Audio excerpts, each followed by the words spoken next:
Okay, I'll kick off then.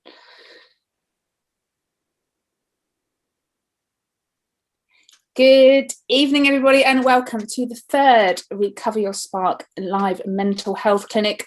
Just to remind everyone of who we are, if you're joining for the first time, my name is Zoe Clues. I'm a hypnotherapist and I specialise in complex PTSD, anxiety, depression, self-esteem, and any phobic issues too. The reason I'm wanting to be part of this is because a lot of people are suffering with mental health issues, understandably, due to the restrictions, and we know there's long waiting lists, and we also know that not everyone can afford therapy, so we wanted to do what we could to bridge the gap.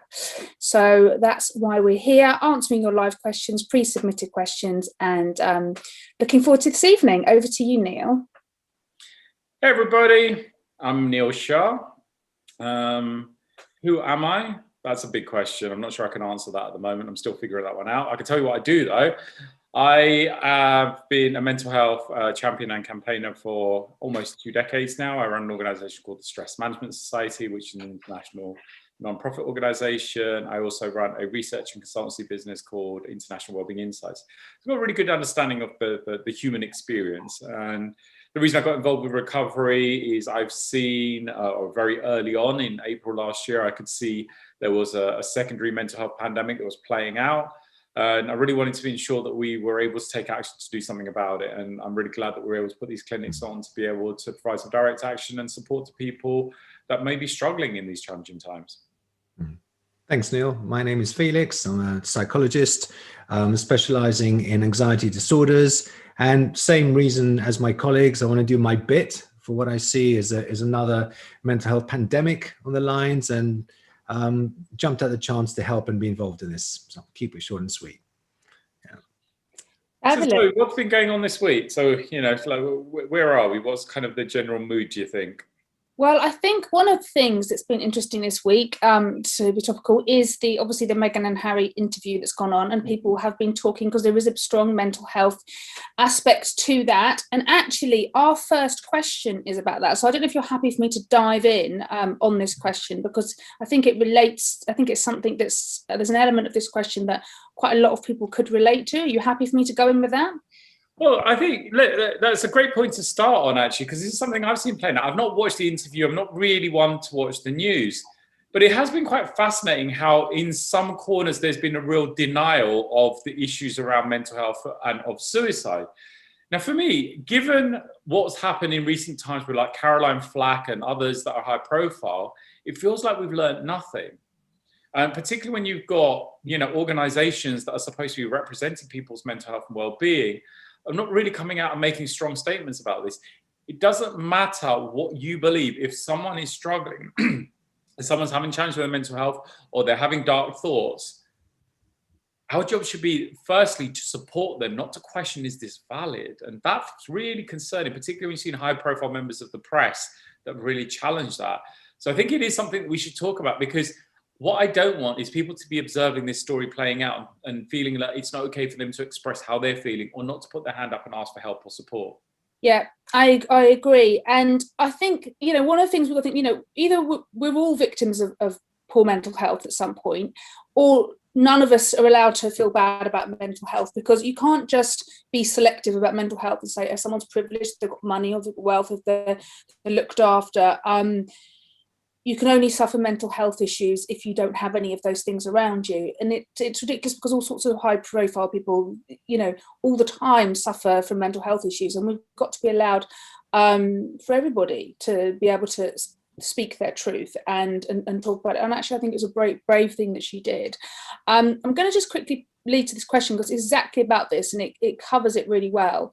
So somebody's emailed in and said, since the Meghan and Harry interview on Monday, I've noticed a lot of people seem to be questioning her mental health concerns because of her status and lifestyle. I'm one of those people who doesn't like to complain about my own issues, because I believe that individuals will be thinking there are other people worse off than you. Well, I'm quickly going to say something about this. This is what I say to all my clients, because they always come in and they do this thing called minimizing. So they often come in with a lot of really difficult, painful things that they've gone through. And they say, yeah, but it's not really, you know, I shouldn't moan about it because, you know, other people have got it worse. There will always be someone with something worse off. And the way I say it is this, it's like, if I break my leg and I'm in a lot of pain, if the person that's standing over other side of the road has broken both of their legs. Am I in any less pain just because they've broken both of their legs and I've only broken one? And the answer is always no. And it's a bit of a crude kind of analogy, but at the same time, it's important that we've got to be able to we've got to have room for our own pain and acknowledge this is hurting me, this is costing me, this is difficult for me, and we're all allowed to have our own experience of pain. And here's the other thing about pain: we can't, nothing can heal unless we acknowledge it. She's also said the current responses worry me as I think it's going to have a domino effect on other people, making them feel the same way. Could you please advise on how to stop people from feeling like they cannot talk about how they feel because they don't feel justified? Many thanks. Well, I would also add to this, I don't want to sort of dominate the conversation, but I would also add to this that it's really important that we all talk, we're all able to have a voice and talk about how we feel. I actually think it was a vital thing that Megan did, showing that no matter what your position is, you can still feel these really difficult, painful feelings because people can look on it from the outside and have a fantasy of how things are going to be. So how do we stop people from feeling like they cannot talk? I think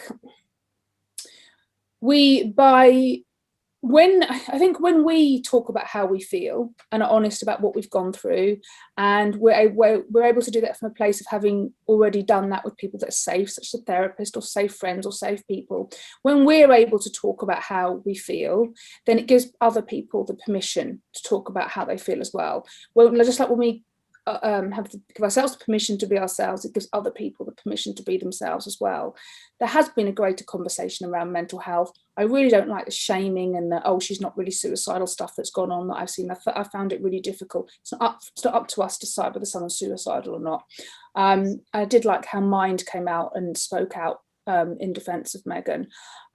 We can't stop people really from doing anything. All we can ever do is encourage and try and be the change that we want to see, and make sure that we're not putting people down for having the courage to discuss difficult things, panic attacks, suicidal ideation, that kind of thing. Status, wealth does not buy you immunity from mental health or well-being issues. And I think this is something that is relatively universal, that every one of us has been impacted by in some way, shape or form by events of the recent sort of challenges. And yes, I agree that it was really brave of them to be able to express themselves and to put this on the agenda for us to be talking about this. Now, interestingly, we published some research about a week ago.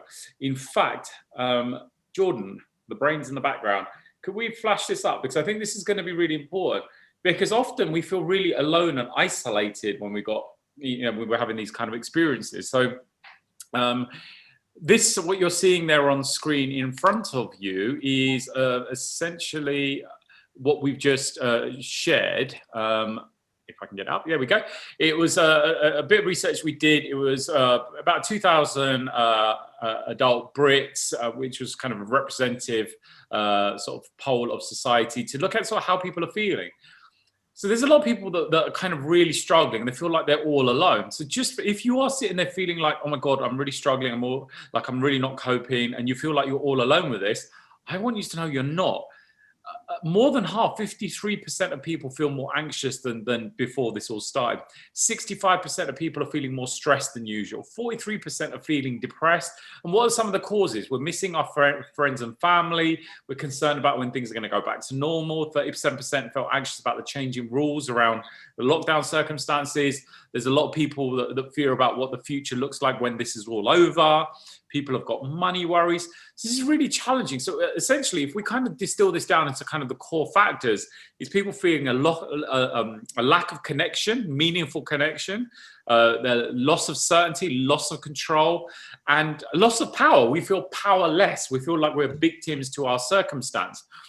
And I think this is really important that we start talking about this, because whatever you're feeling, the chances are you're not alone. There are other people out there experiencing exactly this. And that's why we've dedicated the theme for Stress Awareness Month, and a big part of our future clinics and the work that we're going to be doing over the next few weeks is about helping you to regain certainty, regain connection, regain control. There's free resources there at stress.org.uk/Stress Awareness Month. But that's one of the things that I really want to drive home is how can we look at ourselves and our lives to start to regain some sense of control, some sense of certainty, and also to be able to get that sense of connection where you can express yourself. What do they say? A problem shared is a problem halved. Being able to talk about it, verbalize your concerns as a starting point, at least it means that you've got the ability to get it off your chest. You got anything to add to that, Felix? I know obviously this is something that you know. Yeah, I mean, I strongly agree with all of that. You know, we come from a similar model. I'm just trying to clarify the actual question in terms of. So the question was about, so basically the person, that the individual that wrote in is concerned about minimizing. So, you know, when things are minimized or it's played off, oh, she wasn't really suicidal, that sort of thing. And she's concerned about the wider impact of that, of minimizing on society. And also, how do we encourage people in a way to not minimize, and how do we encourage people to feel safe to be able to talk about their feelings? So I think it's a really important point. Commenting not on the Meghan, because I know very little of it, just in general terms. I have noticed, you know, being a Greek in the UK, you know, you see the contrast, and there's a lot of, oh, well, it could be worse, must and grumble. And so we have to make a distinction between, you know, relative and absolute. You know, in absolute terms, in a very poor war-torn country, you know, our problems would seem wonderful to them. But everything's actually relative. You know, the things that people are going through, isolation, disconnection, all the things, all their recharge things gone, is a real problem for them. And we operate on a relative level. You know, these are the things we're used to and the stresses we're dealing with, which in absolute terms might not be as bad as something else. But we can't just dismiss what we're feeling because someone somewhere has it a lot worse. It invalidates what we feel. So some of the most invalidated people I know are some of these Hampstead housewives, because they're not allowed to have a bad day. You know, the minute they're feeling down, why are you feeling down? At least you got a nice house and your husband has a job and blah, blah, blah. So that they're terribly conscious of whenever they say something, that they excuse themselves. I feel this, oh, but I shouldn't really. I feel really guilty saying that. So, you know, you can only feel what you feel. You know, there's no right or wrong feeling. If you're denying your feelings, you're creating a problem. You have to say, quite frankly, today I feel like this. And that's it. And it's teaching them to just accept that this is what they feel without having to suddenly compare it to the worst cases in the world. You've got to stick with what you're feeling right now about that, and not excuse it and rationalize it away, because that allows proper processing to take place. So that's really important. Meghan, I assume because she's a princess and she's young and attractive and all this stuff, people saying you don't have the right to feel whatever she was complaining about. But we don't know. We don't know what it's like to walk in her shoes. Like, you know, can you be terribly lonely? Was Princess Diana terribly lonely and isolating, you know, behind the scenes? I know, who knows? Well, I don't know. So you can't judge someone just because they got other things in order. You never know what goes on behind the scenes. Yeah, and I think it's really important that, you know, we're looking at someone's outside and we have no idea how they're feeling inside, and we're sort of, it's you know, history is littered with figures of people that were in very famous, you know, sort of accomplished positions with lots of wealth, who were suffering terribly inside. And also, you don't know what that person's gone through before. You don't know what kind of childhood trauma they might have gone through. So I guess the most important thing is, you know, we're living this highly judgmental time, to try and bring as much compassion as we can to people and maybe give them the benefit of the doubt as well. You know, a pregnant woman talking about feeling suicidal should be taken seriously, no matter what their position. And that's the bottom line as far as I'm concerned. Okay, it's a great question and really important. Okay, so we have another question which I'll hand over to Felix to answer first of all. So I said, hi, hope you're well. Can you offer advice on how to accept compliments? I have OCD and complex PTSD from domestic abuse. I'm really sorry to hear that, and was always made to feel worthless. Again, I'm really sorry that you experienced that. I'm just glad that you are, hope that you are out of that now. I struggle to accept that I'm actually good at things, that people like me constantly try to achieve goals, qualifications in order to feel worthy of it. Okay, so I'll hand over to Felix first of all. The simple answer is to learn to accept things with grace. Somebody says, that was a great job. Say, why, thank you, you know? But obviously it's getting there, that's the issue. And a lot of people, what they do is they have an image of themselves that is like an imposter, that they're not good enough, that people are just being nice to them. They undervalue their talents. And as long as they believe that kind of fixed notion of themselves, they're always excusing away all the good things they've done. They believe the bad things, and in fact, they exaggerate them. Someone says, oh, just this part of the report, that's the part I listened to, and I bet it was really bad. It ruined the whole report. Not really, just a little bit of constructive criticism. And all the good stuff about it is ignored. So sometimes when I work with, it just breaks my heart sometimes. I work with this poor child, 12-year-old or something, and with a phobia of food. And, you give them 15 foods, they try them all. And you think, how do you feel you did? Oh, really badly, because I struggled with 3 of them, or I didn't like some of them. Like, what about all the others you did? You weren't able to eat that before. It's like they dismiss the good things and they focus on the things that they're still struggling with. So it's about changing that mindset. I mean, there's a lot of work to do. You've got to change that fundamental internal sense of self they have about their self-worth, and some perfectionism, and it can be a cluster of things. But ultimately, you want the person to say, just as you get pleasure from complimenting somebody and seeing the good in them, give them that pleasure with you as well. It's not just a case of, it's good to give as well as to receive. And if you receive, you actually help somebody enjoy giving as well. So it's just basically changing your self-image about yourself, so you understand yourself. As I do a lot of good stuff as well. I'm very critical about myself, but I'm also going to start balancing the picture and acknowledging the good things I do that other people have value. Yeah, definitely. I think it's a really good, I agree. The simple answer is kind of, someone says, because you're confident, you don't go, oh, this old thing about myself, about yourself. No, you're crazy. You can't. You just no. Say thank you. But listen, you've gone through some horrific stuff here. You've gone through domestic abuse. I don't know what support you've got with that or what you've had with that, but I would really suggest that you get some, whether you can afford paid or whether there's lots of really good help out there for that. When you have been, that kind of stuff really, really affects your confidence, and it can affect your confidence for a very long time, because it's abuse, and that's what that does. So it leaves you with triggers and all sorts of CPTSD type symptoms, which I'm not going to list here, but I know what a sort of snake pit it can be. So, what I would say to you is recognize that it looks like you're out of that situation. That's what I'm understanding. You're out of that situation. You have OCD and CPTSD. These are the symptoms. They are a response to being in a terrible, terrible situation. So that's your subconscious trying to keep you safe. That's what it's trying to do. It's gone into super hypervigilance. That's what CPTSD is. That's what OCD is. It's trying to control things where you feel out of control. One of the most important things you can do is let your system know that it's over. Now, whether that was with someone else or whether that's something you can start to do yourself with self-parenting, saying to yourself, well done for getting out of it. If you're not out of it, then you need to get support around that. And give yourself time to heal. And if again, I'm working off the premise that you've taken yourself away from this abusive situation. I don't know how long you've been out of it, but know that that what that person was doing to you was wrong. They were shaming you, and they were putting their unresolved trauma on you, which is not okay.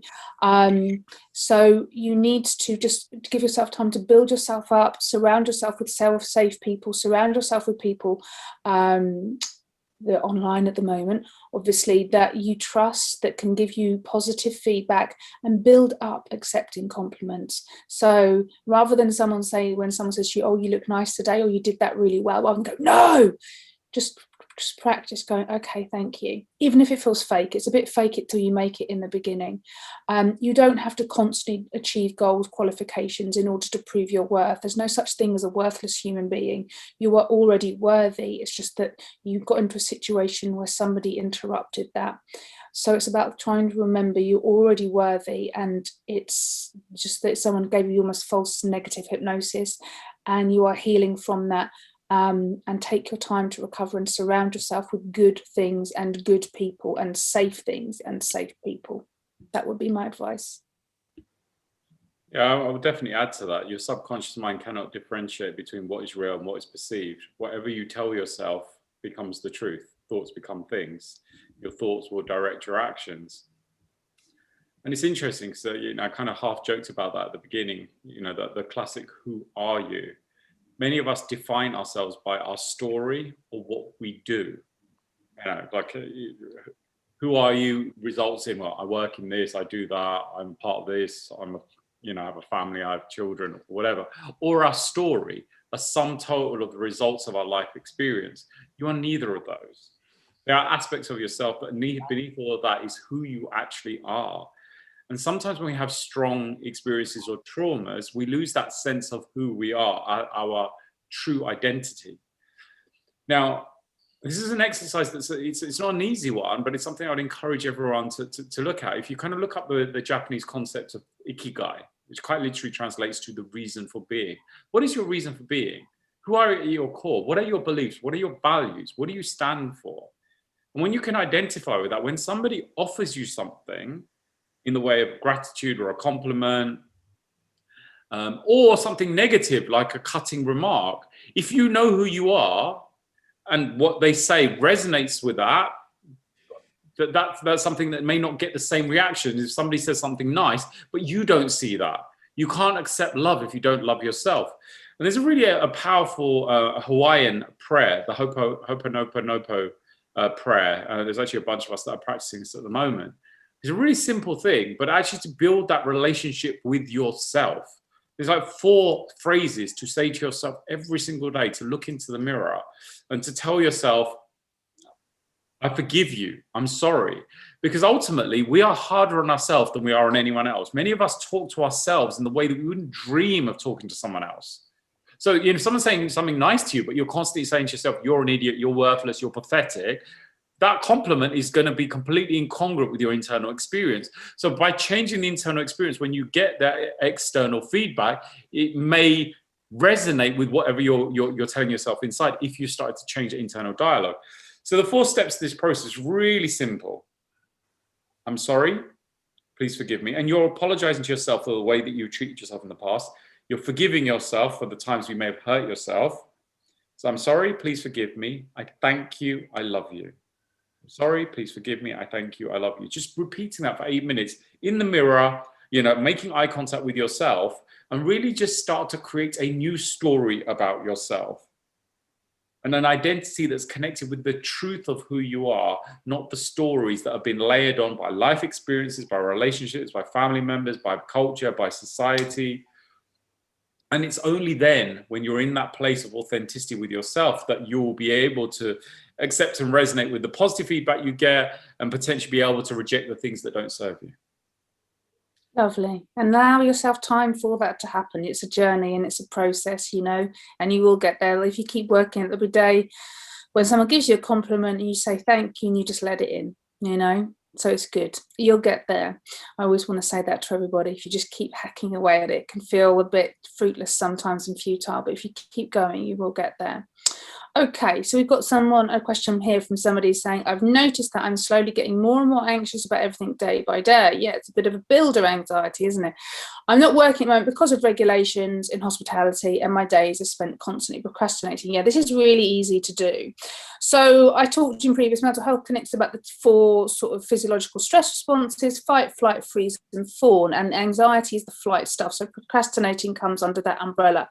So what I think you need to do there is some good interventions on yourself. So if you get up in the morning, start worrying, start looking on your phone, start looking what's going on with Corona and what's going on with the hospitality, and when can you go back, and whether beer gardens will be open, and when can you work, and you're just whipping yourself into a frenzy, which is completely understandable, but it's not working. So it's about finding other things to do.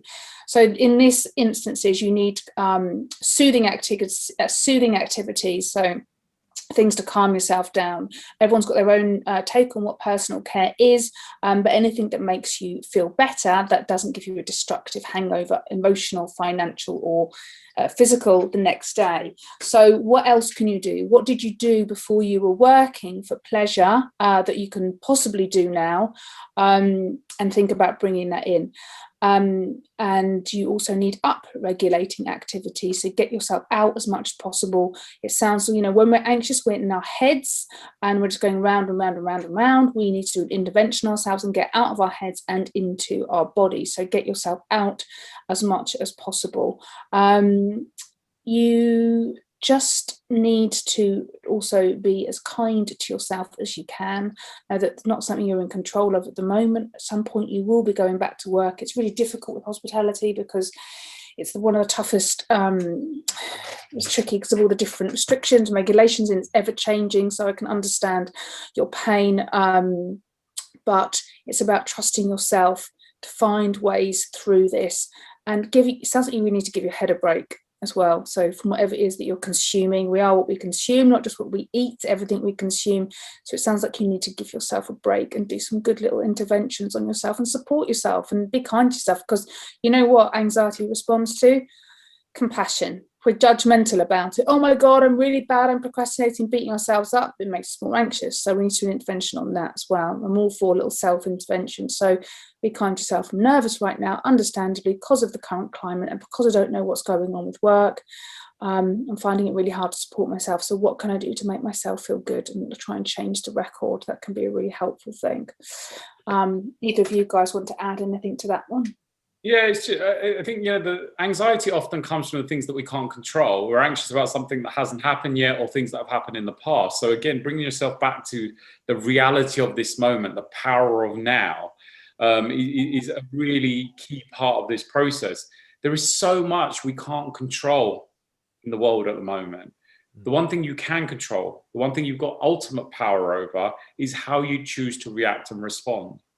So this is the one thing that I'm going to encourage you to consider, is how can you start practicing mindfulness and building that mindfulness muscle. Now, people often believe that mindfulness is a practice like meditation. Now, meditation is a practice. Mindfulness is more kind of an approach of how you apply yourself to life. So being present in this moment with no judgment. Don't beat yourself. Don't be hard on yourself. Just be aware that this is the reality of this moment as it is. It's not good or not bad. It's just the way it is.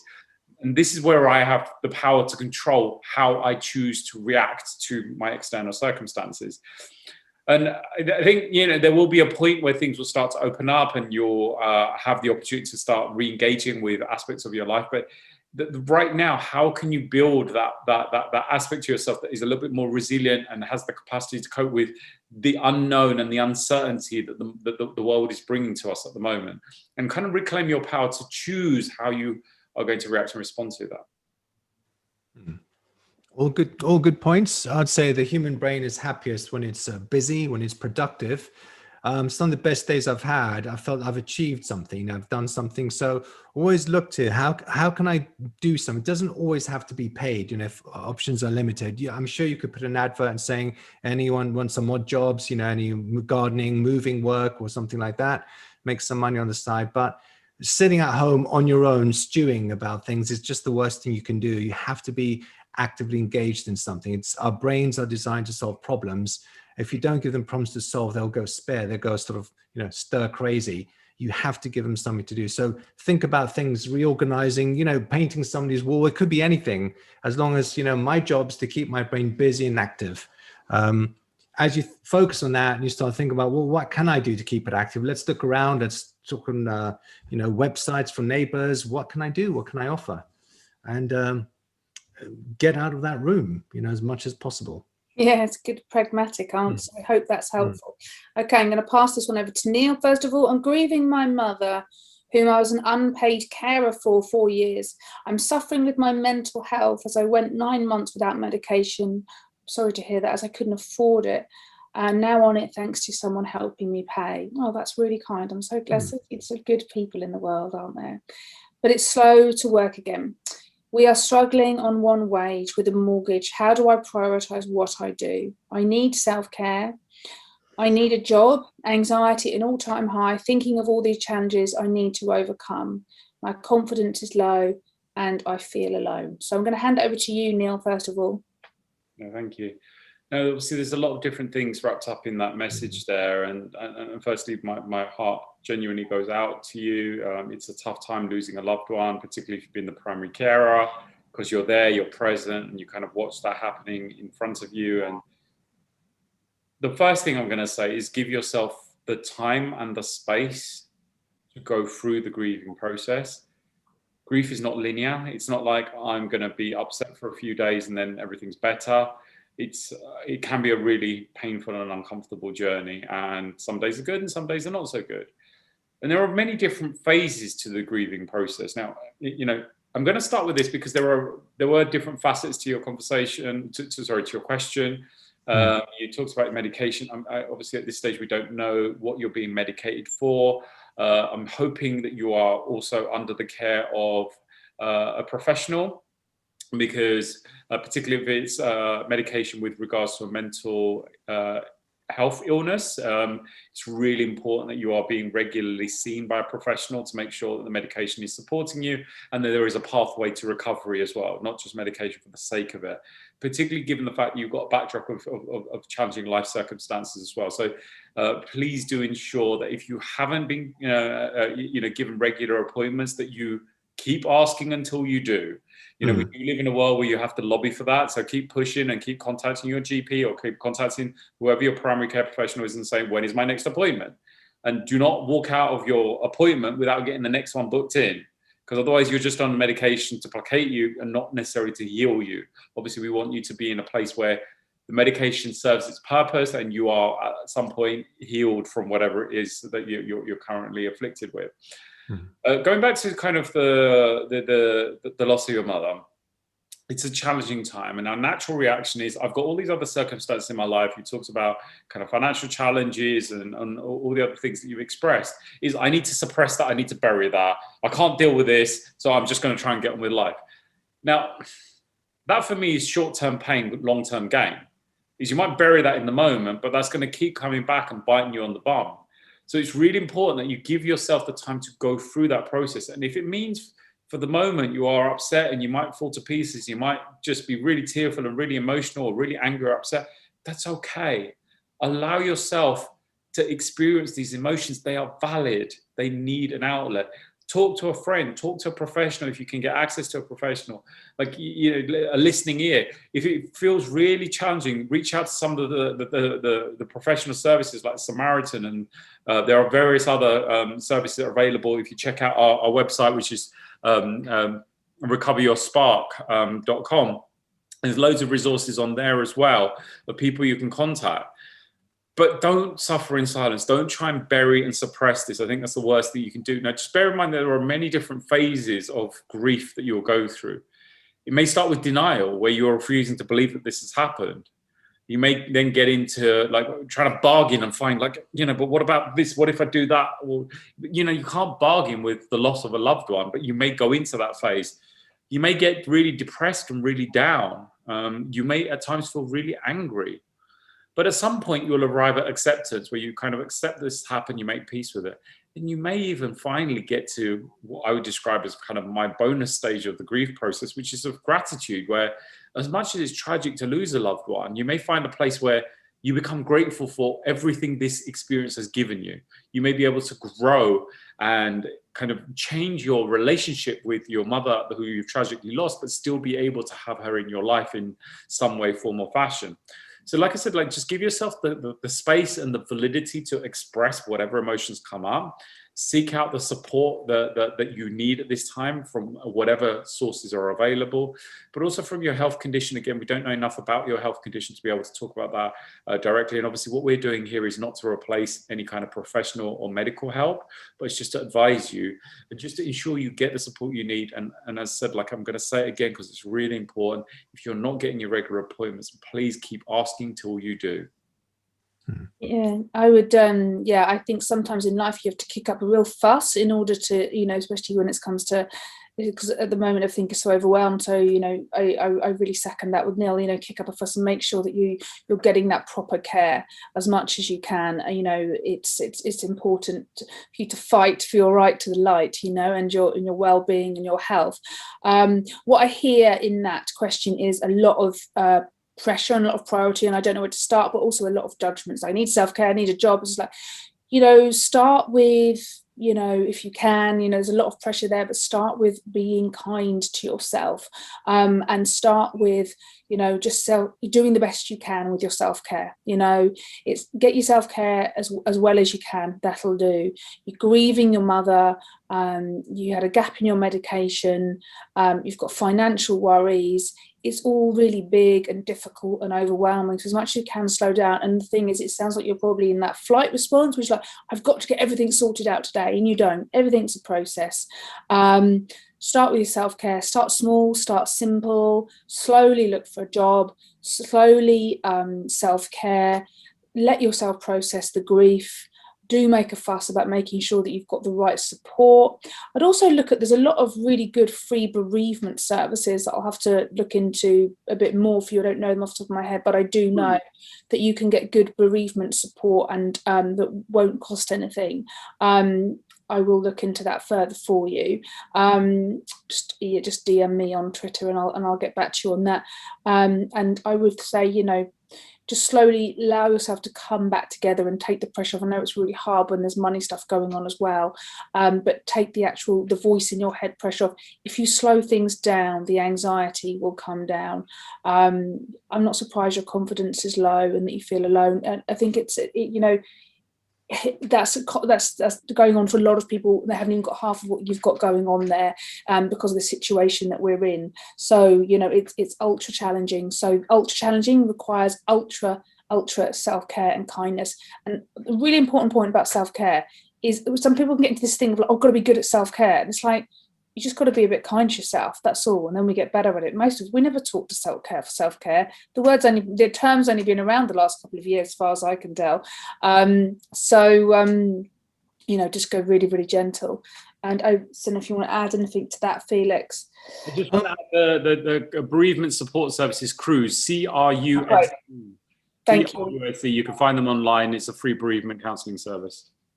Yeah, I mean, there's, you know, we've only got sort of a paragraph of a lot of things going on, but, you know, my sense is, if you're the primary caregiver, that was a structure and a meaning and a purpose to your life, just suddenly stopped, taken away. You feel a bit rudderless in a way, a bit out of sorts, and that could contribute to depression. There's also the break in medication, and then financial worries, all seem a bit overwhelming. So bereavement will also be a sense of feeling a bit lost in some way about your purpose and what you do and what you do next. So somebody to help you guide you through that would also be useful, be part of the, you know, bereavement counseling. But great advice. It's a time to don't try and do everything at once. Go to the most salient or most important issues first. There's a hierarchy of needs of what your body wants attended to first. So go with that, rather than, you know, try and do everything and now be brilliant at self-care as well. Just, you know, what does my body need most right now? Is it more my mum? So I'm going to work on this, while a sense of what am I going to devote my time to next, and just get some ideas without trying to do it all in one go. Yeah. Fantastic. Okay, so we have a bit of a general question here. It's a good one, which I think a lot of people will relate to.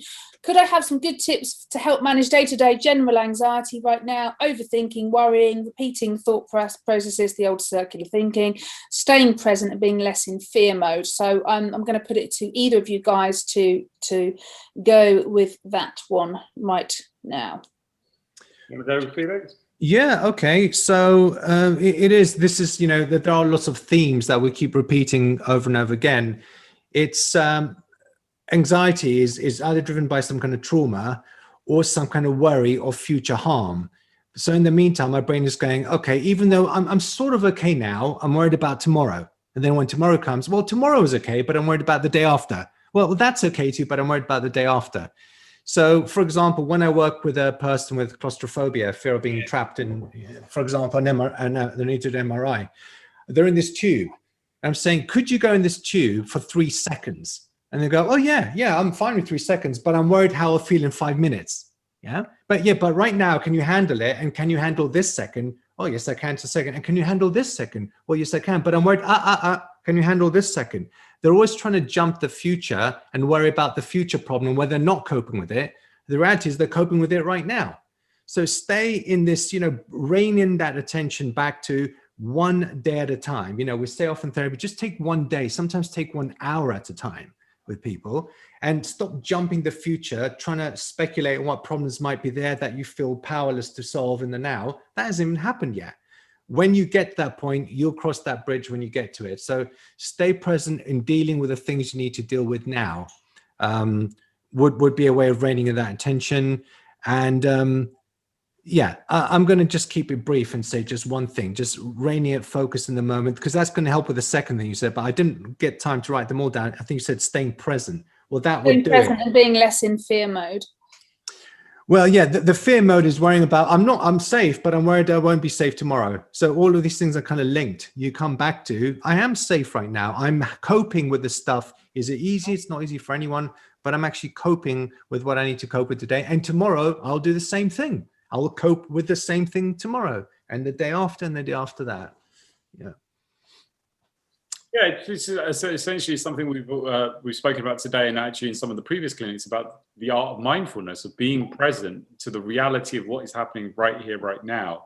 We talked about it earlier, that the vast majority of things that we stress about haven't happened yet, or we're ruminating about things in the past. So, building that mindfulness muscle is one of the most powerful things that we can do. Take your daily walks, leave your headphones and your mobile at home.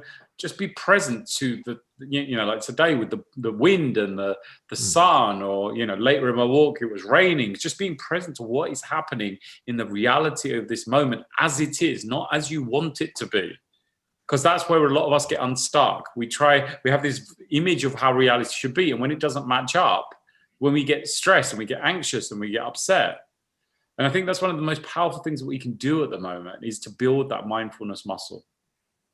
Yeah, definitely. And I would also say as well, it's really hard to feel anxious when you're laughing. So things we can get so wound up and so upset. So, I would be online with people as much as you can that make you laugh.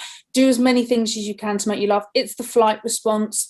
It's about self-parenting, talking yourself down, going right now, right here in the present moment, I am safe. I'm safe, because it's about our future safety being threatened. Laugh as much as you can if you feel like it. Talk to one of your friends that makes you laugh. Watch ridiculous comedy things. Watch silly videos that make you laugh. But, laughing is so healing as well. Grounding, going out in nature, getting your feet, actually, a long walk will get you out of your head and into your body. A lot of this stuff you have heard before probably, but there's a reason it gets talked about, and it's because it works. And cliches are cliches for a reason, right? And the other thing as well is get it out of your system as much as you can. Talk it out, thrash it out, run it out, yoga it out, punch it out on a pillow out, but write it out, but get it out of your head and out of your system, because we are anxious when we are full of stuff we've consumed, full of other people's problems, full of other people's issues. And also I would say, tighten up your boundaries at the moment. Realize, I'm getting too overstimulated, and put a boundary around anything that's triggering you. Media, social media, news, people, places, things, whatever that is, and really, really look after yourself until you come back into a place of calm. You will come back into that lovely window of tolerance place.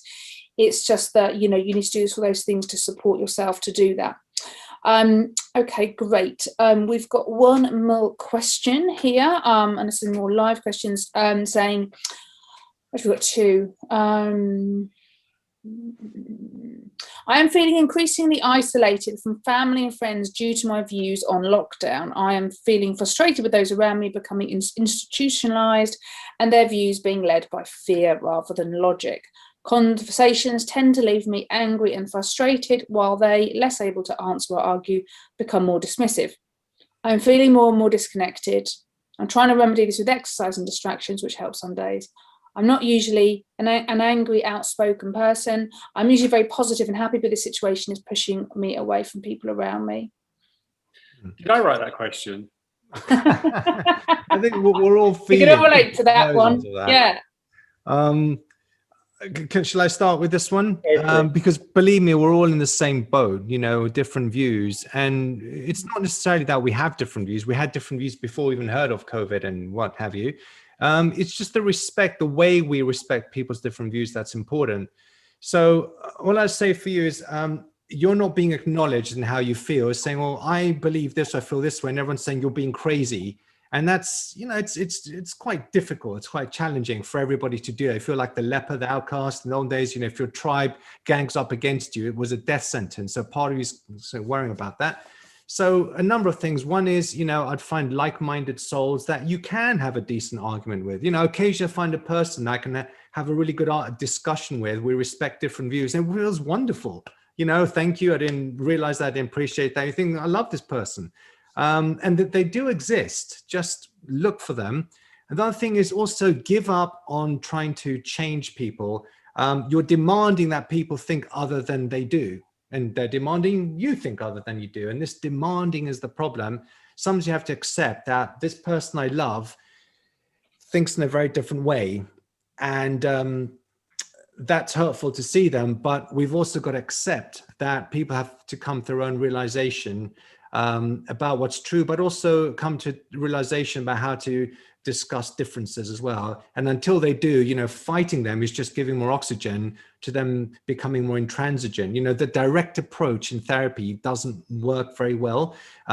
We're all very good at doing indirect approaches, not fighting something head on and getting resistance, but working around it, you know, collaborating, building rapport with this stuff. So I would give up on this direct approach and say, you know, I've just got to accept that people are going to come to their own realization in the time they need, and not really 1 second sooner than that. I can't demand something's quicker because I would like it to be, and it's upsetting me. I've got to hang out with people that are already there. Yeah, and I think as well, it's, you know, it's important to understand that everyone's at different levels of different experiences, different influences growing up, different, you know, some people value freedom over safety. There's all different factors. And I think as well, you know, I think there's something that's really important that we need to take into consideration is that sometimes when we can see something really clearly, we feel we can see something clearly. Say we can see that, for example, our friend should definitely leave that awful boyfriend they're with. Let's take a different example of something, right? So we're on safe ground. And we can see that actually it's a disastrous relationship and they just need to leave them. For God's sake, just leave them.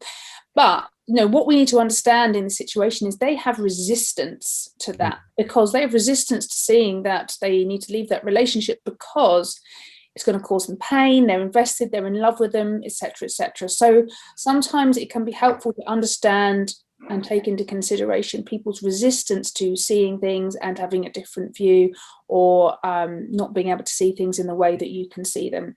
And I'm not saying that we need to point out that resistance, it just helps us understand, and it can make it a bit less frustrating for us, because I think nearly all of us have had conversations, situations where there's so many different viewpoints, truths, you know, I think there's multiple truths at the moment in a way, so many different ways of seeing things, and there's so many opinions, you know, in a way. What we don't need is more opinions this year, is there?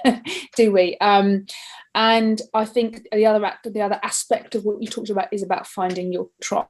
You know, we need to find people that are on the same page as us, whatever our opinions, because then we'll feel more comfortable. So some of that is just kind of, at the moment, you know, friends that you might have had for years, you're just taking a little bit of a step back until you might reconnect later on.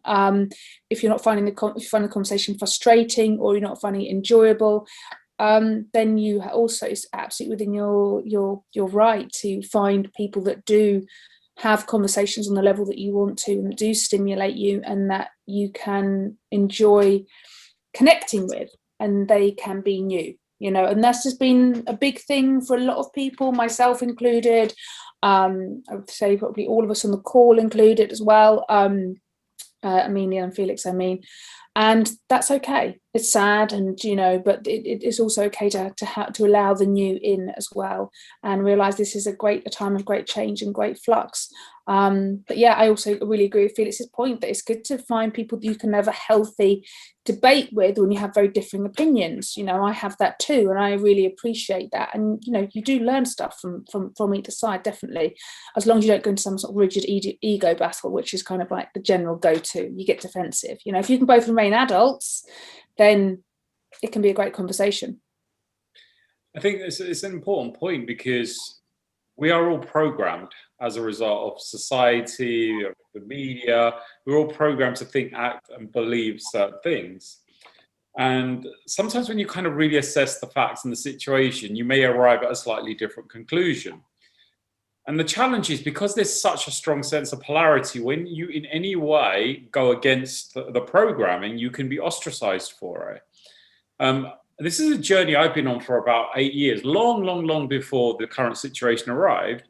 where I kind of had this moment of lucidity and realization around my relationship with animals. And again, like Zoe, I'd like to offer a different example just to understand, just to help everybody to understand how, you know, what your belief system can do with your personal relationships with the people you care about.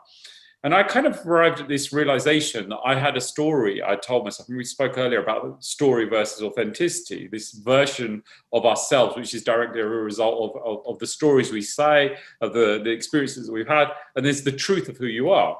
And my story was I loved animals, but my actions didn't marry up with that. On one hand, I was running marathons and participating in triathlons to raise money for snow leopards and tiger conservation and charities like Tusk. But on the other hand, I was still eating animals and causing harm and suffering and death to animals, right? Again, forget the context, it's the content. Don't, you know, I'm not here to tell anyone not to eat animals, that's your choice.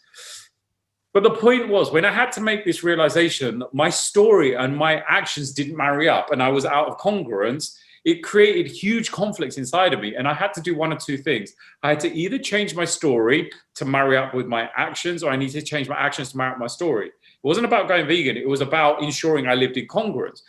Now, here's the thing. Even though the facts are there in plain sight, you know, the destruction of the environment, the 160 land animals that are killed every year just for our sensory pleasure, all of these things, children that, you know, if you showed them a video of an animal being slaughtered, they'd go into trauma. Many adults wouldn't be able to observe that, yet we still lived our lives in this way. Now, in this situation, this is what we're facing. That there's this programming, there's this belief system that what is happening, what being told is real. And there are some of us are seeing a slightly different version of events. They're seeing what's happening underneath the surface. And the easy thing is to put it into two camps, black or white. Brexit, Remain. Pandemic, plandemic. Mask, no mask. Vaccine, anti-vaccine. Now, the point is, it's not about the content. It's the fact that we created such a level of polarity. If Felix is a Man City fan and I'm a Man United fan, we may support different teams. We may be polar opposites on match day, but you're still my friend. I can disagree about something, but I can still have love and compassion for you. We seemingly have arrived at a point where if we don't believe the same thing, even if we're families or in a relationship or work colleagues, we become enemies, but that's not the way. And we've actually had conversations offline about this. Actually, we've been talking about this for months. The way that we're going to be able to progress is even if people don't believe what you believe, even if they don't see the world the way that you do, the way that we change things is by winning hearts and minds, to do it from a place of love and compassion. Going into conflict is only creating more division. It's only creating more challenge. So, you know, rather than, and I actually learned this many, many years ago from a wonderful lady called Dr. Melanie Joy. She's one of only a few people that have ever won the HIMSS award. She's got, she's got kind of all of these awards from like Harvard, and I believe she's got a Nobel Peace Prize. And she set up an institute called Beyond Carnism, and she's an incredible lady. And she talks about even if there are things that you know are causing harm and suffering across the planet, like the moment you start hating someone for that, you actually entrench them in their position and you are creating more conflict. So it's like, okay, the way to win people is to show love and compassion. And this is what you believe right now. That's okay. And be able to engage in dialogue, because the way to win hearts and minds is to show them I care about you above what you believe. You are not what you believe. It goes back to that, who are you? I genuinely would like to believe everybody out there is a good person, but we have, through nurture, not nature, have ended up forming certain belief systems which have influenced our actions. Our behaviors influence our attitudes influence our behaviors. So this is where we have a real opportunity. There are a lot of people that I hear that are fighting for change. I'm fighting for change. I'm going out and I'm going to fight for change. You can't. You know, Mother Teresa was the one that said, I will never turn up for an anti-war rally. Because actually fighting for something is coming and creating more conflict. The only way that you can do this is love for change, is love for peace. And that's really where you know, it's changing your essence. That's the bit you have power and control over, how you choose to react and respond to the people around you that maybe not see the things the way you do or believe the things that you do. And I've actually started to really notice that, particularly with social media. It's such an easy place to get drawn in and gaslighted. I didn't even know what gaslighted meant until a few months ago. But, you know, being drawn in and baited into conversations. Don't bite. Stick to your position. Your beliefs are your beliefs. You have the absolute sovereignty to form your own opinions and believe whatever it is you want to believe. No one has the right to take that away from you. So very simply, whatever challenge you face, approach them with love and compassion, universal, unconditional, positive regard. For yourself, first of all, and then you can put it out there to the rest. Can I add one more thing? Because I think this is endemic as well, which is, I was reading a book on FBI negotiation stuff a while ago, and the old model was these people, who have hostage, they're crazy people, need to take them out, until somebody started studying therapists and said, how do you build rapport? And you find the common ground. You say, well, instead of judging them as you're crazy, like what's going on in your world that makes you think the way you do? And as they apply these approaches, there was a turnaround, people voluntarily putting their guns down and, stopping the hostage situation. So, on a smaller level on Facebook, I've stopped fighting people, and I'm emphasizing what do we have in common? Take with the demonized, look, we both love our kids. We both care about this. We both care about that. Instead of saying you think this and I think that, well, maybe you do, maybe you don't, who's right, who's wrong, but this is what we have in common. So you bring back the humanity, the common ground between you, and remember that these are good people, and we're good people. We just see things differently, but we're not the enemy of each other. It's other stuff. Ignorance is the enemy. So always go back to common ground, build those bridges again, and say, let's not talk about the stuff. Hopefully you're right. I don't know, I might be right. Who knows? But let's not lose our connection. Let's remember what we've got in common. Yeah, and I think, it's worth remembering at the heart of all of this that everyone arguing wants to see us stop suffering. I do believe there's people in the world that don't do good and, do harm. And, you have to be able to see that and not be in denial about it. But, most people we're arguing with, we all want to see an end to suffering. That's at the heart of this. We're just seeing that end to suffering in different ways. So, sometimes stripping it back to the very core. We had a lovely comment just now from a lady who said she agreed about the laughing thing. Her mother's been in poor health and she's been laughing a lot with her, and maybe that's a great thing for us all to try and do more of in these kind of dark times, is to laugh and take some time out as much as possible and speak to those people. We can all get sucked into Twitter. I know I have so many times, and it's very addictive, and we're just arguing with people that we never would meet and wouldn't engage with, as someone just said, usually just because we wouldn't have the time. So we've got all this time on our hands in lockdown, much more time than usual. So check in with yourself. Just say to yourself really good questions like, what's this doing to my system right now? The key to good health during times of great stress is good nervous system regulation. Laughing is good for your nervous system. Taking time out is good for your nervous system. Walking in nature, talking to friends, connecting with people, expressing how you feel, doing a stupid dance around the front room, whatever it is that you need to do. Spending 18 hours embroiled in a Twitter battle with someone you will never meet in real life isn't. And hey, I've been guilty.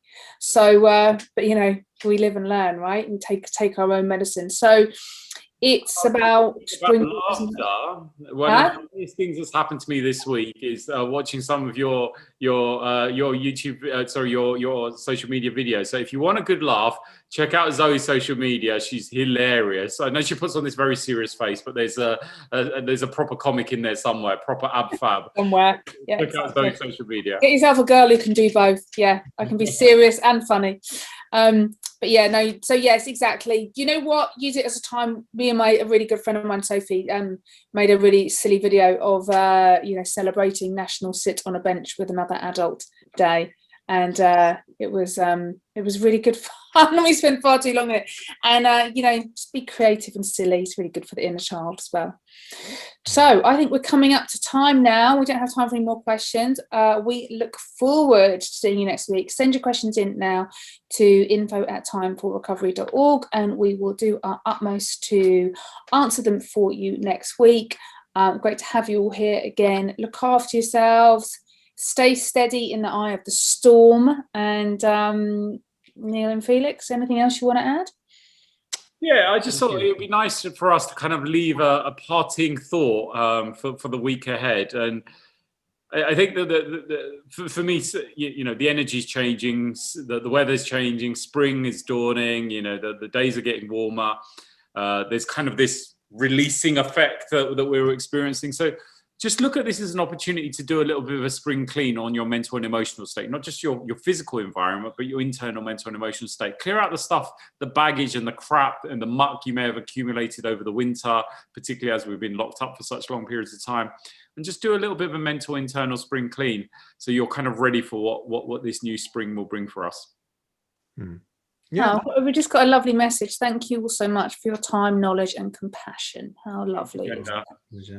Yeah. I'm just wondering, in a future session, if we allow 10-15 minutes, some kind of group meditation or something, because I feel like I connect to people if we're all having this experience together. You know, we're guiding them through some kind of meditation. Might be quite a nice experience. So if anyone's up for that, do put comments on, and let us know. Do something. Yeah, great. I think that's a good point. In addition to your questions, if there's anything you would like from these sessions, let us know, because we have got many professionals in our group. We can get some of our other colleagues involved. So we're here to serve you in whatever way we can. Let us know what you need, and we will facilitate. We'll get Neil to do that screaming thing again as well. He does requests. You requests. Have a great evening, everybody. We look forward to seeing you next week, and take care. Yeah.